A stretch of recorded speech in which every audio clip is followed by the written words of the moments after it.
로마 신자들에게 보낸 서간.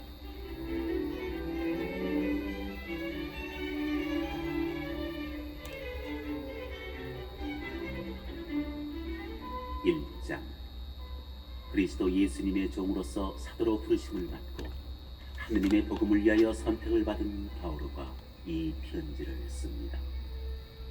이 복음은 하느님께서 당신의 예언자들을 통하여 미리 성경에 약속해 놓으신 것으로 당신 아들임에 관한 말씀입니다.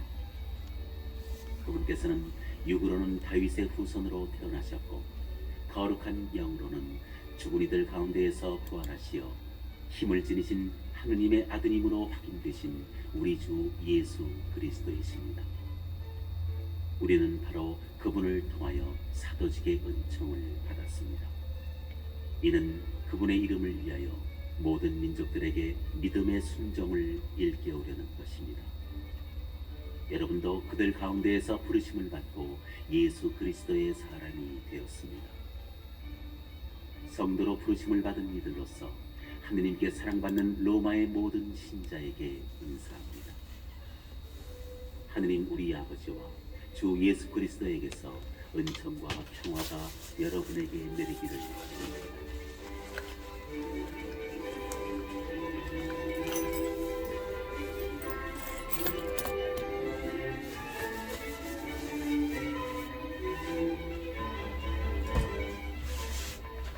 먼저 여러분 모두의 일로 예수 그리스도를 통하여 나의 하느님께 감사를 드립니다. 여러분의 믿음이 온 세상에 알려지고 있기 때문입니다. 그분 아드님의 복음을 선포하며 내 영으로 섬기는 하느님께서 나의 증인이십니다. 나는 끊임없이 여러분 생각을 하며 기도할 때마다 하느님의 뜻에 따라 어떻게든 내가 여러분에게 갈 수 있는 길이 열리기를 빌고 있습니다. 나는 여러분을 보게 되기를 간절히 바랍니다. 여러분과 함께 성령의 은사를 나누어 여러분의 힘을 북돋아 주려는 것입니다. 다시 말하면 내가 여러분과 같이 지내면서 여러분의 믿음과 나의 믿음을 통하여 다 함께 서로 격려를 받으려는 것입니다. 형제 여러분, 나는 여러분이 이 사실도 알기를 바랍니다. 비록 지금까지 좌절되기는 하였지만 나는 여러분에게 가려고 여러 번 작정하였습니다. 다른 민족들에게서처럼 여러분에게서도 내가 어떤 성과를 거두려는 것이었습니다. 나는 그리스인들에게도 비그리스인들에게도 지혜로운 이들에게도 어리석은 이들에게도 다 빚을 지고 있습니다. 그래서 로마에 있는 여러분에게도 복음을 전하는 것이 나의 소원입니다.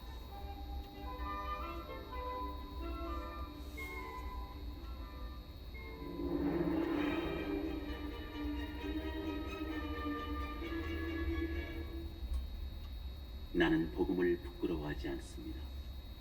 복음은 먼저 유다인에게 그리고 그리스인에게까지 믿는 사람이면 누구에게나 구원을 가져다주는 하느님의 힘이기 때문입니다. 복음 안에서 하느님의 의로움이 믿음에서 믿음으로 계시됩니다. 이는 성경에 의로운 이는 믿음으로 살 것이다 라고 기록된 그대로입니다. 불의로 진리를 억누르는 사람들의 모든 불경과 불의에 대한 하느님의 진노가 하늘에서부터 나타나고 있습니다. 하느님에 관하여 알 수 있는 것이 이미 그들에게 명백히 드러나 있기 때문입니다. 사실 하느님께서 그것을 그들에게 명백히 드러내 주셨습니다. 세상이 창조된 때부터 하느님의 보이지 않는 본성, 곧 그분의 영원한 힘과 신성을 조문을 통하여 알아보고 깨달을 수 있게 되었습니다. 따라서 그들은 변명할 수가 없습니다. 하느님을 알면서도 그분을 하느님으로 찬양하거나 그분께 감사를 드리기는커녕 오히려 생각이 허망하게 되고 우둔한 마음이 어두워졌기 때문입니다. 그들은 지혜롭다고 자처하였지만 바보가 되었습니다. 그리고 불멸하시는 하느님의 영광을 썩어 없어질 인간과 날짐승과 네발짐승과 길짐승 같은 형상으로 바꾸어 버렸습니다. 그리하여 하느님께서는 그들이 마음의 욕망으로 더럽혀지도록 내버려 두시어 그들이 스스로 자기들의 몸을 수치스럽게 만들도록 하셨습니다. 그들은 하느님의 진리를 거짓으로 바꾸어 버리고 창조주 대신에 피조물을 받들어 섬겼습니다. 창조주께서는 영원히 찬미 받으실 분이십니다. 아멘. 이런 까닭에 하느님께서는 그들을 수치스러운 정욕에 넘기셨습니다. 그리하여 그들의 여자들은 자연스러운 육체 관계를 자연을 거스르는 관계로 바꾸어 버렸습니다. 남자들도 마찬가지로 여자와 맺는 자연스러운 육체 관계를 그만두고 저희끼리 사교를 불태웠습니다. 남자들이 남자들과 파렴치한 짓을 저지르다가 그 탈선에 합당한 대가를 직접 받았습니다. 그들이 하느님을 알아 모시려고 하지 않았기 때문에 하느님께서는 그들이 분별 없는 정신에 빠져 부당한 짓들을 하게 내버려 두셨습니다. 그들은 온갖 불의와 사악과 탐욕과 악의로 가득 차 있고 시기와 살인과 분쟁과 사기와 악덕으로 가득합니다. 그들은 험담꾼이고 중상꾼이며 하느님을 미워하는 자고 불손하고 오만한 자며 허풍쟁이고 모략꾼이고 부모에게 순종하지 않는 자며 우둔하고 신의가 없으며 비정하고 무자비한 자입니다. 이와 같은 짓을 저지르는 자들은 죽어 마땅하다는 하느님의 법규를 알면서도 그들은 그런 짓을 할 뿐만 아니라 그 같은 짓을 저지르는 자들을 두둔하기까지 합니다.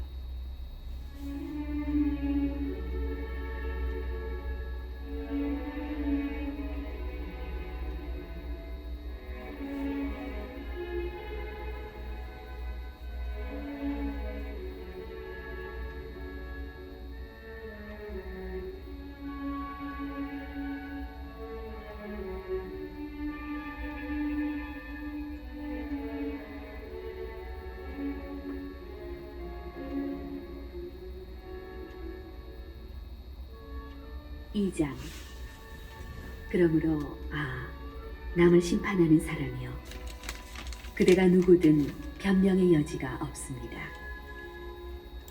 남을 심판하면서 똑같은 짓을 저지르고 있으니 남을 심판하는 바로 그것으로 자신을 단죄하고 있기 때문입니다.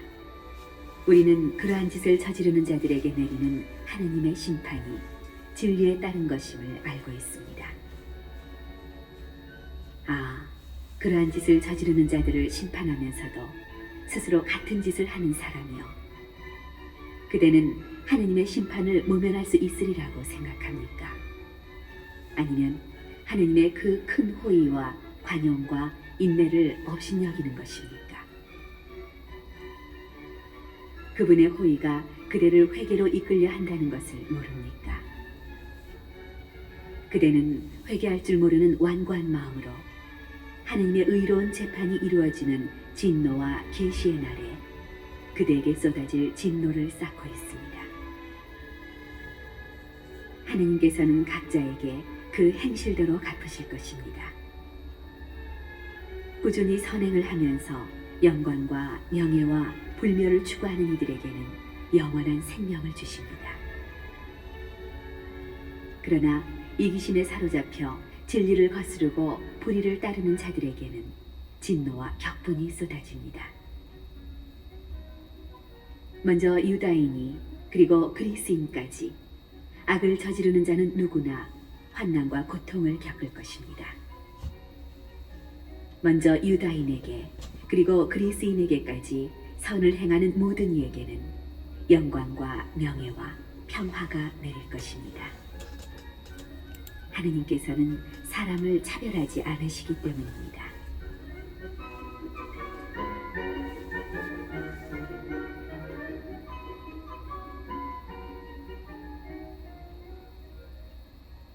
율법을 모르고 죄지은 자들은 누구나 율법과 관계없이 멸망하고, 율법을 알고 죄지은 자들은 누구나 율법에 따라 심판을 받을 것입니다. 율법을 듣는 이가 하느님 앞에서 의로운 이가 아니라 율법을 실천하는 이라야 의롭게 될 것이기 때문입니다. 다른 민족들이 율법을 가지고 있지 않으면서도 본성에 따라 율법에서 요구하는 것을 실천하면 율법을 가지고 있지 않은 그들이 자신들에게는 율법이 됩니다. 그들의 양심이 증언하고 그들의 엇갈리는 생각들이 서로 고발하기도 하고 변호하기도 하면서 그들은 율법에서 요구하는 행위가 자기들의 마음에 쓰여 있음을 보여줍니다. 이러한 사실은 내가 전하는 복음이 가르치는 대로 하느님께서 그리스도 예수님을 통하여 사람들의 숨은 행실들을 심판하시는 그날에 드러날 것입니다. 그런데 그대는 자신을 유다인이라고 부르면서 율법에 의지하고 하느님을 자랑하며 율법을 배워 하느님의 뜻을 알고 무엇이 중요한지 판단할 줄 안다고 합니다. 또 자신이 눈먼이들의 인도자고 어둠 속에 있는 이들의 빛이라고 확신하며 율법에서 지식과 진리의 진수를 터득하였으므로 어리석은 자들의 교사이며 철없는 자들의 선생이라고 확신합니다. 그렇다면 남은 가르치면서 왜 자신은 가르치지 않습니까? 도둑질을 하지 말라고 설교하면서 왜 그대는 도둑질을 합니까? 간음을 하지 말라고 하면서 왜 그대는 간음을 합니까? 우상을 혐오한다고 하면서 왜 그대는 신전 물건을 훔칩니까? 율법을 자랑하면서 왜 그대는 율법을 어겨 하느님을 모욕합니까? 과연 성경에 하느님의 이름이 너희 때문에 다른 민족들 가운데에서 모독을 받는다고 기록되어 있습니다. 그대가 율법을 실천하면 할례는 유익합니다. 그러나 그대가 율법을 어기면 그대가 받은 할례는 할례가 아닌 것이 되고 맙니다. 그러니 할례 받지 않은 이들이 율법의 규정들을 지키면 할례를 받지 않았지만 할례를 받은 것으로 여겨지지 않겠습니까? 그리하여 몸에 할례를 받지 않았으면서도 율법을 준수하는 이들이 법전을 가지고 있고 할례를 받았으면서도 율법을 어기는 그대를 심판할 것입니다. 겉모양을 갖추었다고 유다인이 아니고 살갗의 겉모양으로 나타난다고 할례가 아닙니다. 오히려 속으로 유다인인 사람이 참 유다인이고 문자가 아니라 성령으로 마음에 받는 할례가 참 할례입니다. 그렇게 하는 이는 사람들이 아니라 하느님께 칭찬을 받습니다.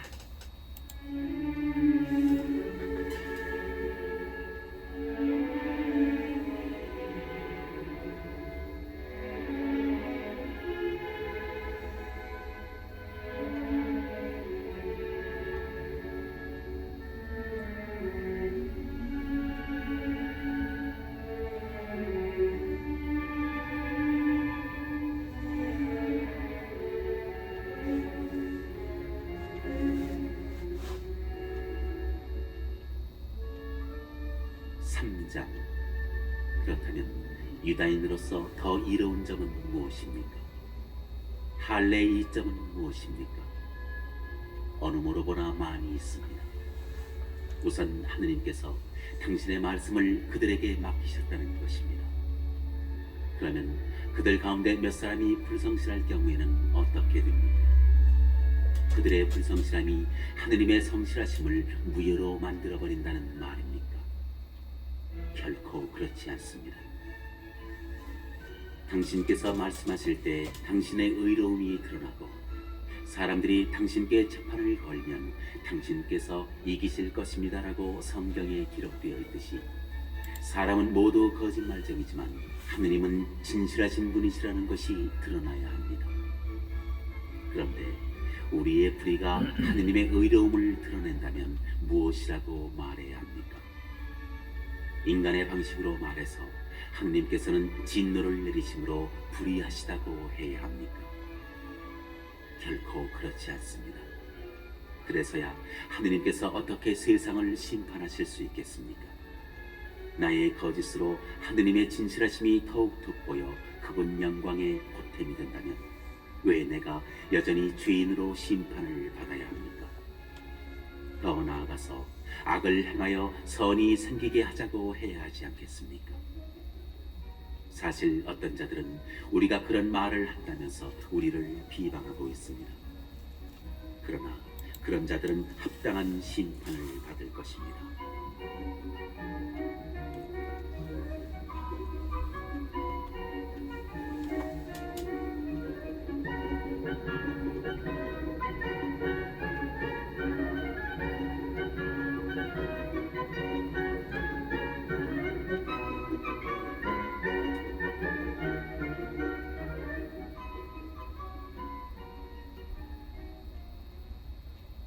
그러면 어떻게 됩니까?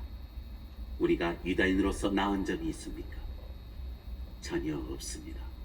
사실 우리는 이미 앞에서 유다인들이나 그리스인들이나 다 같이 죄의 지배 아래 있다고 고발하였습니다. 이는 성경에 기록된 그대로입니다. 의로운 이가 없다. 하나도 없다. 깨닫는 이 없고 하느님을 찾는 이 없다. 모두 빗나가 다 함께 쓸모없이 되어버렸다. 호의를 베푸는 이가 없다. 하나도 없다. 그들 목구멍은 열린 무덤. 혀로는 사람을 속이고 입술 밑에는 살무사의 독을 품는다. 그들의 입은 저주와 독설로 가득하고 발은 남의 피를 쏟는 일에 재빠르며 그들이 가는 길에는 파멸과 비참만이 있다. 그들은 평화의 길을 알지 못한다. 그들의 눈에는 하느님을 두려워하는 빛이 없다. 우리가 알다시피 율법이 말하는 것은 모두 율법 아래 사는 사람들에게 해당됩니다.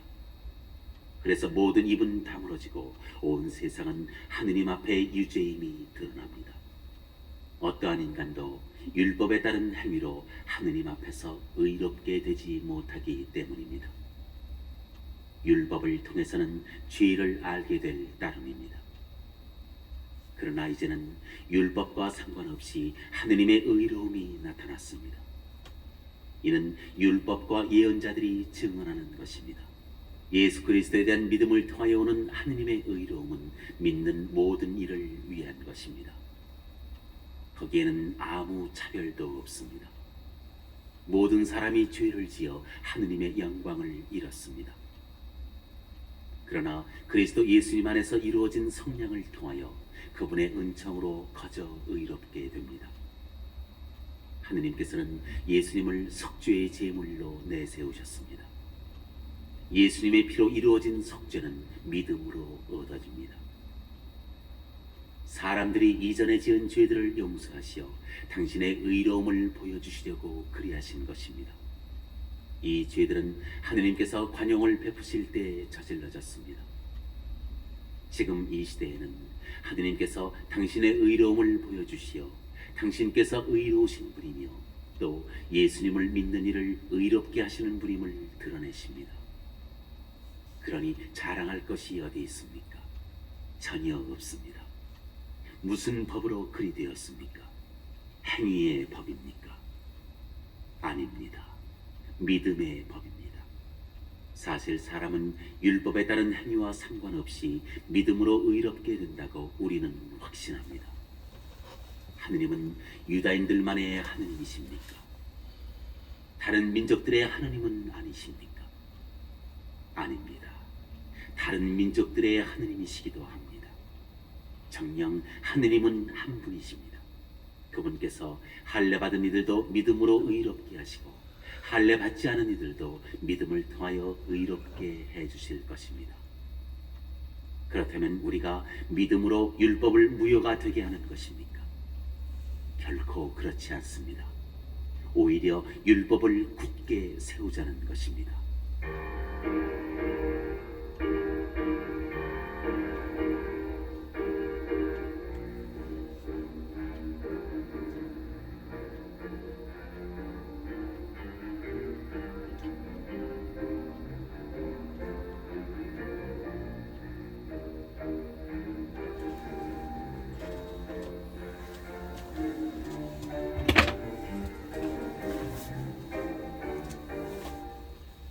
사장. 그렇다면 혈육으로 우리 상조인 아브라함이 찾아 얻은 것을 두고 우리가 무엇이라고 말해야 합니까? 아브라함이 행위로 의롭게 되었더라면 자랑할 만도 합니다. 그러나 하느님 앞에서는 그렇지 않습니다. 성경은 무엇이라고 말합니까? 아브라함이 하느님을 믿으니 하느님께서 믿음을 의로움으로 인정해 주셨다 하였습니다. 일을 하는 사람에게는 품삯이 선물이 아니라 당연한 보수로 여겨집니다. 그러나 일을 하지 않더라도 불경한 자를 의롭게 하시는 분을 믿는 사람은 그 믿음을 의로움으로 인정받습니다. 그래서 다윗도 하느님께서 행위와는 상관없이 의로움을 인정해 주시는 사람의 행복을 이렇게 노래합니다. 행복하여라, 불법을 용서받고 죄가 덮어진 사람들. 행복하여라, 주님께서 죄를 헤아리지 않으시는 사람.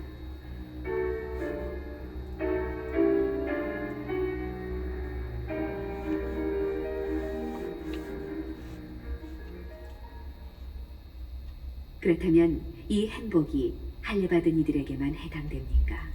아니면 할례받지 않은 이들에게도 해당됩니까? 우리는 하느님께서 아브라함의 믿음을 의로움으로 인정해 주셨다고 말합니다.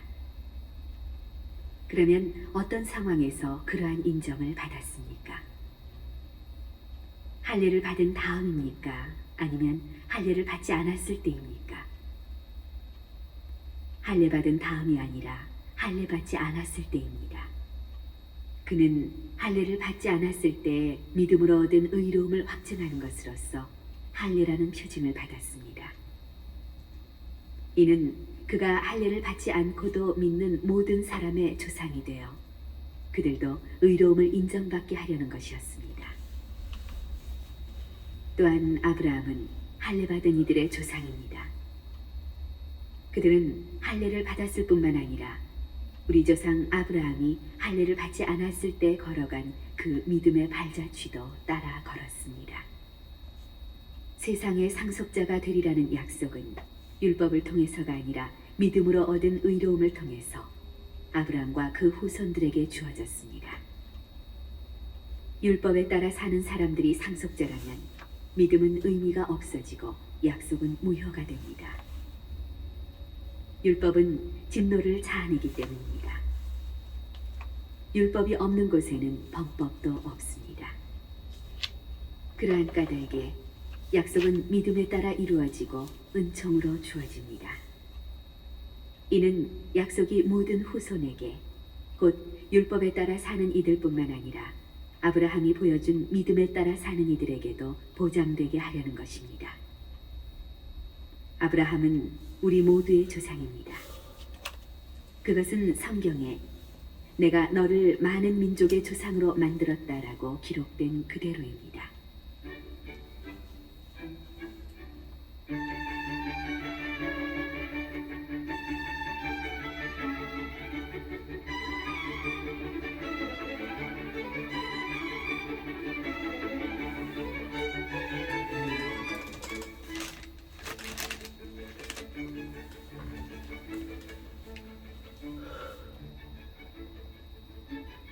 아브라함은 자기가 믿는 분, 곧 죽은 이들을 다시 살리시고 존재하지 않는 것을 존재하도록 불러내시는 하느님 앞에서 우리 모두의 조상이 되었습니다. 그는 희망이 없어도 희망하며 너의 후손들이 저렇게 많아질 것이다 하신 말씀에 따라 많은 민족의 아버지가 될 것을 믿었습니다. 100살가량이 되어 자기 몸이 이미 죽은 것이나 다름없고 살아 못해도 죽은 것이라 여기면서도 믿음이 약해지지 않았습니다. 그는 불신으로 하나님의 약속을 의심하지 않았을 뿐만 아니라 오히려 믿음으로 더욱 굳세어져 하느님을 찬양하였습니다. 그리고 하느님께서는 약속하신 것을 능히 이루실 수 있다고 확신하였습니다. 바로 그 때문에 하느님께서 그 믿음을 의로움으로 인정해 주신 것입니다. 하느님께서 인정해 주셨다는 기록은 아브라함만이 아니라 우리를 위한 것이기도 합니다. 우리 주 예수님을 죽은 이들 가운데에서 일으키신 분을 믿는 우리도 그렇게 인정받을 것입니다. 이 예수님께서는 우리의 잘못 때문에 죽음에 넘겨지셨지만 우리를 의롭게 하시려고 되살아나셨습니다.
오장 그러므로 믿음으로 의롭게 된 우리는 우리 주 예수 그리스도를 통하여 하느님과 더불어 평화를 누립니다. 믿음 덕분에 우리는 그리스도를 통하여 우리가 서 있는 이 은총 속으로 들어올 수 있게 되었습니다. 그리고 하느님의 영광에 참여하리라는 희망을 자랑으로 여깁니다. 그뿐만 아니라 우리는 환난도 자랑으로 여깁니다. 우리가 알고 있듯이 환난은 인내를 자아내고 인내는 수양을, 수양은 희망을 자아냅니다. 그리고 희망은 우리를 부끄럽게 하지 않습니다. 우리가 받은 성령을 통하여 하느님의 사랑이 우리 마음에 부어졌기 때문입니다. 우리가 아직 나약하던 시절 그리스도께서는 정해진 때에 불경한 자들을 위하여 돌아가셨습니다. 의로운 이를 위해서라도 죽을 사람은 거의 없습니다. 혹시 착한 사람을 위해서라면 누가 죽겠다고 나설지도 모릅니다. 그런데 우리가 아직 죄인이었을 때에 그리스도께서 우리를 위하여 돌아가심으로써 하느님께서는 우리에 대한 당신의 사랑을 증명해 주셨습니다. 그러므로 이제 그분의 피로 의롭게 된 우리가 그분을 통하여 하느님의 진노에서 구원을 받게 되리라는 것은 더욱 분명합니다. 우리가 하느님의 원수였을 때 그분 아드님의 죽음으로 그분과 화해하게 되었다면 화해가 이루어진 지금 그 아드님의 생명으로 구원을 받게 되리라는 것은 더욱 분명합니다. 그뿐 아니라 우리는 또한 우리 주 예수 그리스도를 통하여 하느님을 자랑합니다. 이 그리스도를 통하여 이제 화해가 이루어진 것입니다.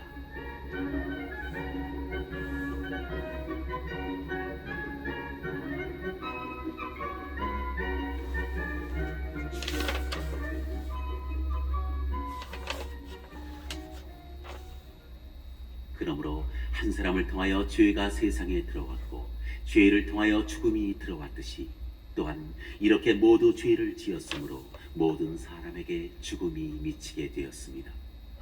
사실 율법이 있기 전에도 세상에 죄가 있었지만 율법이 없어서 죄가 죄로 헤아려지지 않았습니다.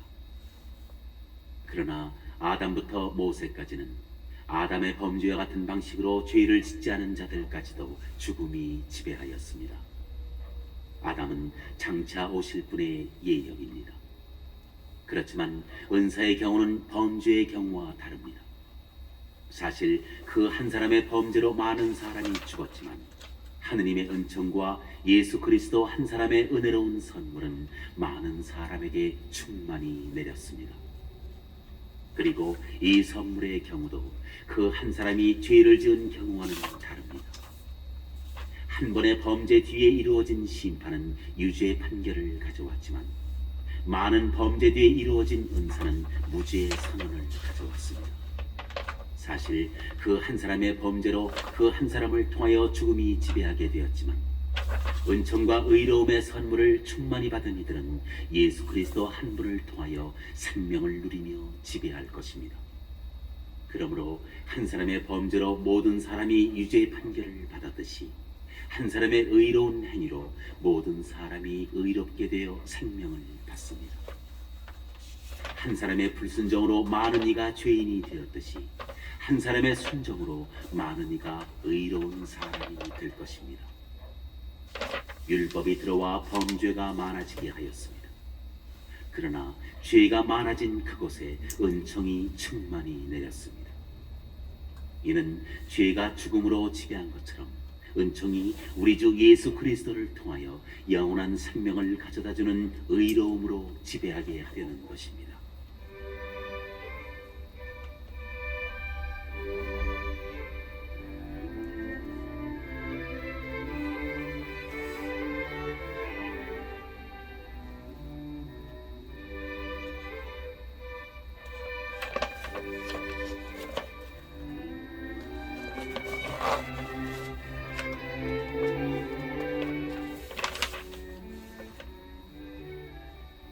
6장. 그렇다면 우리가 무엇이라고 말해야 합니까? 은총이 많아지도록 우리가 계속 죄 안에 머물러 있어야 합니까? 결코 그렇지 않습니다. 죄에서는 이미 죽은 우리가 어떻게 여전히 죄 안에 살 수 있겠습니까? 그리스도 예수님과 하나 되는 세례를 받은 우리가 모두 그분의 죽음과 하나 되는 세례를 받았다는 사실을 여러분은 모릅니까? 과연 우리는 그분의 죽음과 하나 되는 세례를 통하여 그분과 함께 묻혔습니다. 그리하여 그리스도께서 아버지의 영광을 통하여 죽은 이들 가운데서 되살아나신 것처럼 우리도 새로운 삶을 살아가게 되었습니다.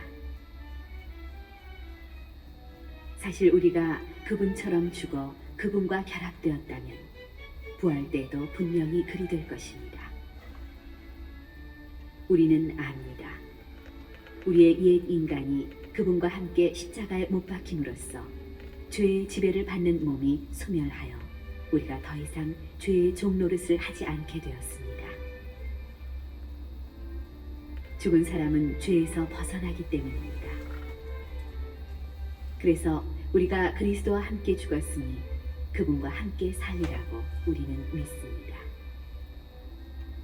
우리는 그리스도께서 죽은 이들 가운데에서 되살아나시어 다시는 돌아가시지 않으리라는 것을 압니다. 죽음은 더 이상 그분 위에 군림하지 못합니다.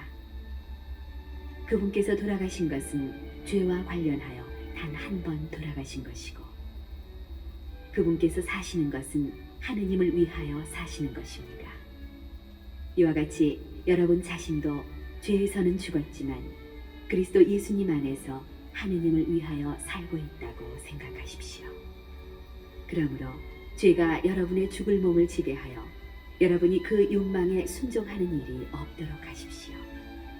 그리고 여러분의 지체를 불의의 도구로 죄에 넘기지 마십시오.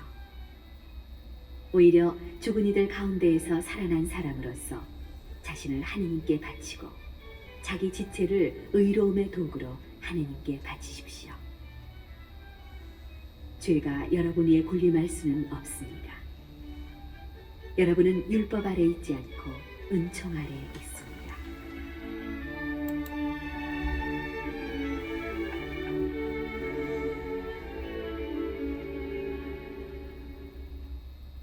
그렇다면 우리가 무엇이라고 말해야 합니까? 우리가 율법 아래 있지 않고 은총 아래 있으니 죄를 지어도 좋습니까? 결코 그렇지 않습니다. 여러분이 어떤 사람에게 자신을 종으로 넘겨 순종하면 여러분이 순종하는 그 사람의 종이라는 사실을 모릅니까? 여러분은 죽음으로 이끄는 죄의 종이 되거나 의로움으로 이끄는 순종의 종이 되거나 하는 것입니다. 그러나 하느님께 감사하게도 여러분이 전에는 죄의 종이었지만 이제는 여러분이 전에 받은 표준 가르침에 마음으로부터 순종하게 되었습니다. 여러분은 죄에서 해방되어 의로움의 종이 되었습니다. 나는 여러분이 지닌 육의 나약성 때문에 사람들의 방식으로 말합니다. 여러분이 전에 자기 지체를 더러움과 불법의 종으로 넘겨 불법에 빠져 있었듯이 이제는 자기 지체를 의로움의 종으로 바쳐 성화에 이르십시오. 여러분이 죄의 종이었을 때에는 의로움에 매이지 않았습니다. 그때 여러분이 지금은 부끄럽게 여기는 것들을 행하여 무슨 소득을 거두었습니까? 그러한 것들의 끝은 죽음입니다. 그런데 이제 여러분이 죄에서 해방되고 하느님의 종이 되어 얻는 소득은 성화로 이끌어줍니다. 또 그 끝은 영원한 생명입니다. 죄가 주는 품삯은 죽음이지만 하느님의 은사는 우리 주 그리스도 예수님 안에서 받는 영원한 생명이기 때문입니다.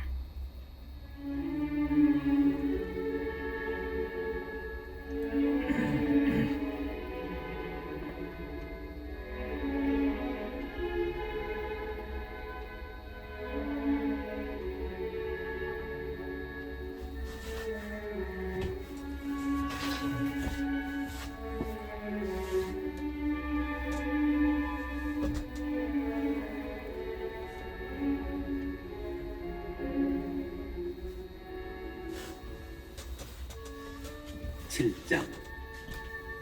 형제 여러분, 여러분이 율법을 아는 사람들이기에 말합니다. 율법은 사람이 살아있는 동안에만 그 위에 군림한다는 사실을 모릅니까? 혼인한 여자는 남편이 살아있는 동안에만 율법으로 그에게 매여 있습니다. 그러나 남편이 죽으면 남편과 관련된 율법에서 풀려납니다. 그러므로 남편이 살아있는 동안에 다른 남자에게 몸을 맡기면 간통한 여자라고 불리지만 남편이 죽으면 그 율법에서 자유로워져 다른 남자에게 몸을 맡겨도 간통한 여자가 되지 않습니다. 나의 형제 여러분, 여러분도 이와 같이 그리스도의 몸 덕분에 율법과 관련해서는 죽음으로써 다른 분, 곧 죽은 이들 가운데에서 되살아나신 분의 처지가 되었습니다. 그래서 우리는 하느님을 위한 열매를 맺게 되었습니다. 사실 전에 우리가 육에 갇혀 있을 때에는 율법으로 말미암아 생겨난 죄 많은 여러 욕정이 우리 지체 안에서 작용하여 죽음에 이르는 열매를 맺게 하였습니다. 그러나 우리가 이제는 우리를 사로잡고 있던 율법과 관련해서는 죽음으로써 그것에서 벗어났습니다. 그리하여 법전이라는 옛 방식이 아니라 성령이라는 새 방식으로 하느님을 섬기게 되었습니다.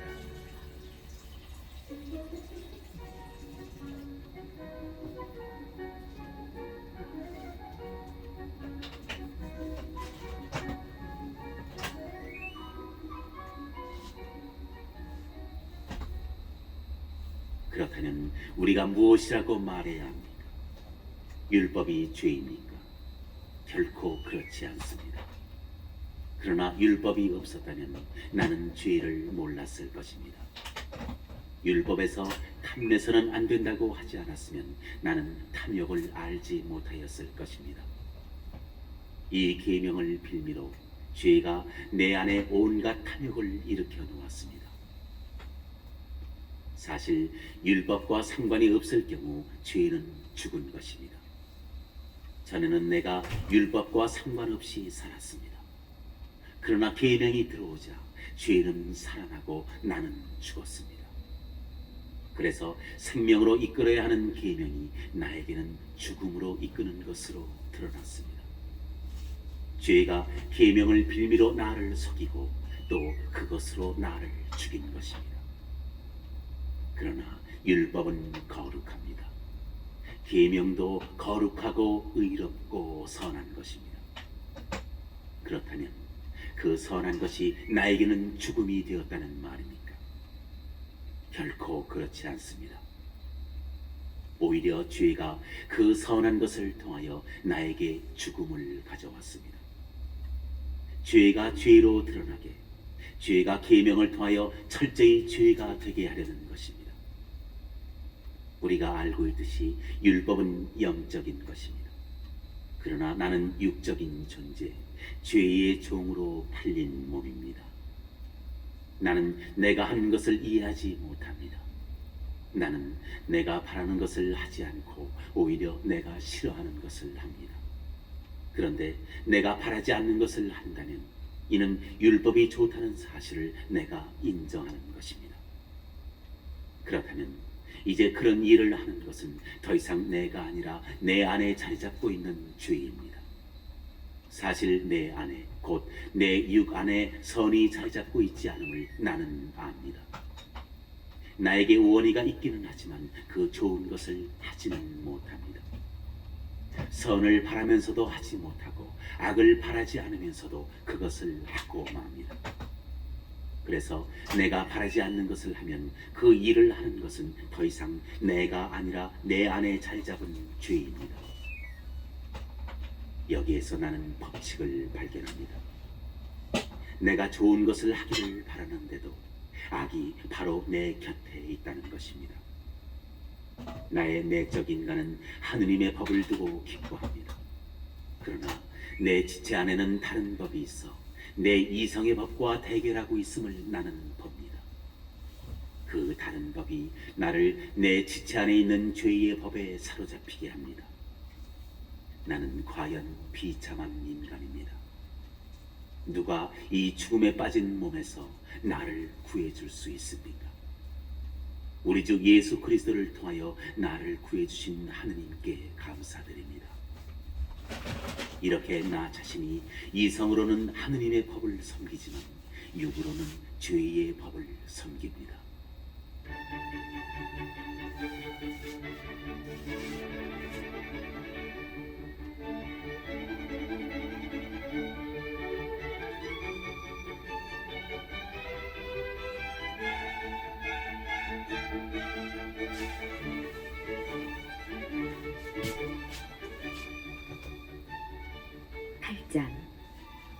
그러므로 이제 그리스도 예수님 안에 있는 이들은 단죄를 받을 일이 없습니다. 그리스도 예수님 안에서 생명을 주시는 성령의 법이 그들을 죄와 죽음의 법에서 해방시켜 주었기 때문입니다. 율법이 육으로 말미암아 나약해져 이룰 수 없던 것을 하느님께서 이루셨습니다. 곧 당신의 친아드님을 죄 많은 육의 모습을 지닌 속죄 제물로 보내시어 그 육 안에서 죄를 처단하셨습니다. 이는 육이 아니라 성령에 따라 살아가는 우리 안에서 율법이 요구하는 바가 채워지게 하려는 것이었습니다. 무릇 육을 따르는 자들은 육에 속한 것을 생각하고 성령을 따르는 이들은 성령에 속한 것을 생각합니다. 육의 관심사는 죽음이고 성령의 관심사는 생명과 평화입니다. 육의 관심사는 하느님을 적대하는 것이기 때문입니다. 사실 그것은 하느님의 법에 복종하지 않을 뿐만 아니라 복종할 수도 없습니다. 육 안에 있는 자들은 하느님 마음에 들 수 없습니다. 그러나 하느님의 영이 여러분 안에 사시기만 하면 여러분은 육 안에 있지 않고 성령 안에 있게 됩니다. 누구든지 그리스도의 영을 모시고 있지 않으면 그는 그리스도께 속한 사람이 아닙니다. 그러나 그리스도께서 여러분 안에 계시면 몸은 비록 죄 때문에 죽은 것이 되지만 의로움 때문에 성령께서 여러분의 생명이 되어주십니다. 예수님을 죽은 이들 가운데서 일으키신 분의 영께서 여러분 안에 사시면 그리스도를 죽은 이들 가운데서 일으키신 분께서 여러분 안에 사시는 당신의 영을 통하여 여러분의 죽을 몸도 다시 살리실 것입니다. 그러므로 형제 여러분, 우리는 육에 따라 살도록 육에 빚을 진 사람이 아닙니다. 여러분이 육에 따라 살면 죽을 것입니다. 그러나 성령의 힘으로 몸의 행실을 죽이면 살 것입니다. 하느님의 영의 인도를 받는 이들은 모두 하느님의 자녀입니다. 여러분은 사람을 다시 두려움에 빠뜨리는 종살이의 영을 받은 것이 아니라 여러분을 자녀로 삼도록 해주시는 영을 받았습니다.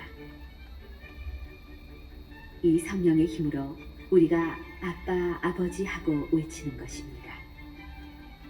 그리고 이 성령께서 몸소 우리가 하느님의 자녀임을 우리의 영에게 증언해 주십니다. 자녀이면 상속자이기도 합니다. 우리는 하느님의 상속자입니다. 그리스도와 더불어 공동 상속자인 것입니다. 다만 그리스도와 함께 영광을 누리려면 그분과 함께 고난을 받아야 합니다.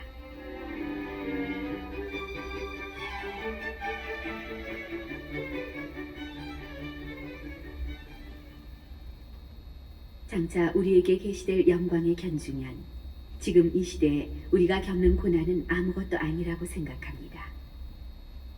사실 피조물은 하느님의 자녀들이 나타나기를 간절히 기다리고 있습니다. 피조물이 허무에 지배하려 든 것은 자의가 아니라 그렇게 하신 분의 뜻이었습니다. 그러나 그것은 희망을 간직하고 있습니다.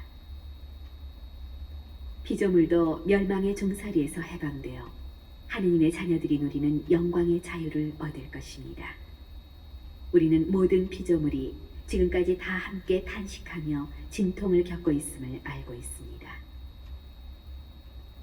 그러나 피조물만이 아니라 성령을 첫 선물로 받은 우리 자신도 하느님의 자녀가 되기를, 우리의 몸이 성량되기를 기다리며 속으로 탄식하고 있습니다.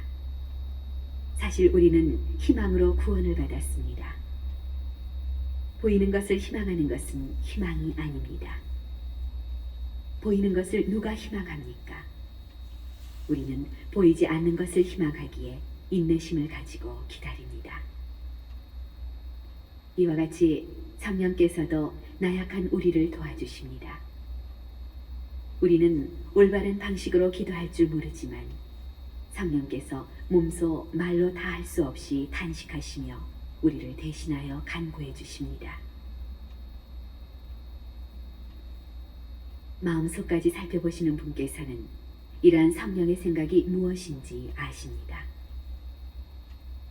성령께서 하느님의 뜻에 따라 성도들을 위하여 간구하시기 때문입니다.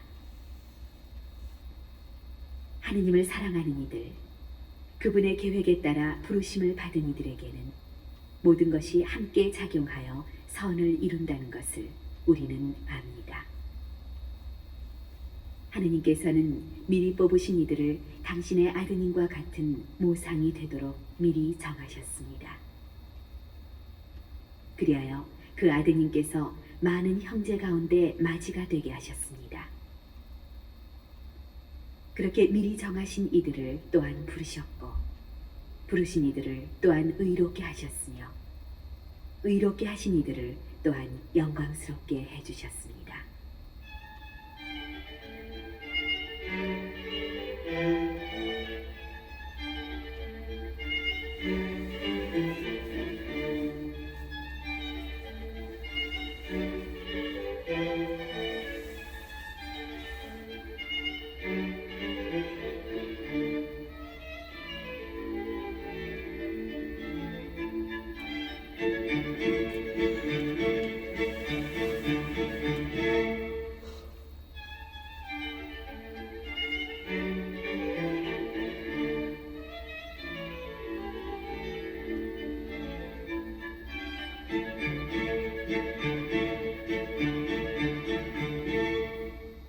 그렇다면 우리가 이와 관련하여 무엇이라고 말해야 합니까? 하느님께서 우리 편이신데 누가 우리를 대적하겠습니까? 당신의 친아드님마저 아끼지 않으시고 우리 모두를 위하여 내어주신 분께서 어찌 그 아드님과 함께 모든 것을 우리에게 베풀어 주지 않으시겠습니까? 하느님께 선택된 이들을 누가 고발할 수 있겠습니까? 그들을 의롭게 해주시는 분은 하느님이십니다. 누가 그들을 단죄할 수 있겠습니까?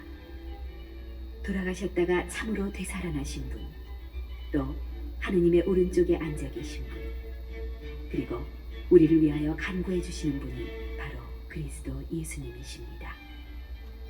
무엇이 우리를 그리스도의 사랑에서 갈라놓을 수 있겠습니까? 환난입니까? 역경입니까? 박해입니까? 굶주림입니까? 헐벗음입니까? 위험입니까? 칼입니까? 이는 성경에 기록된 그대로입니다. 저희는 온종일 당신 때문에 살해되며 도살될 양처럼 여겨집니다.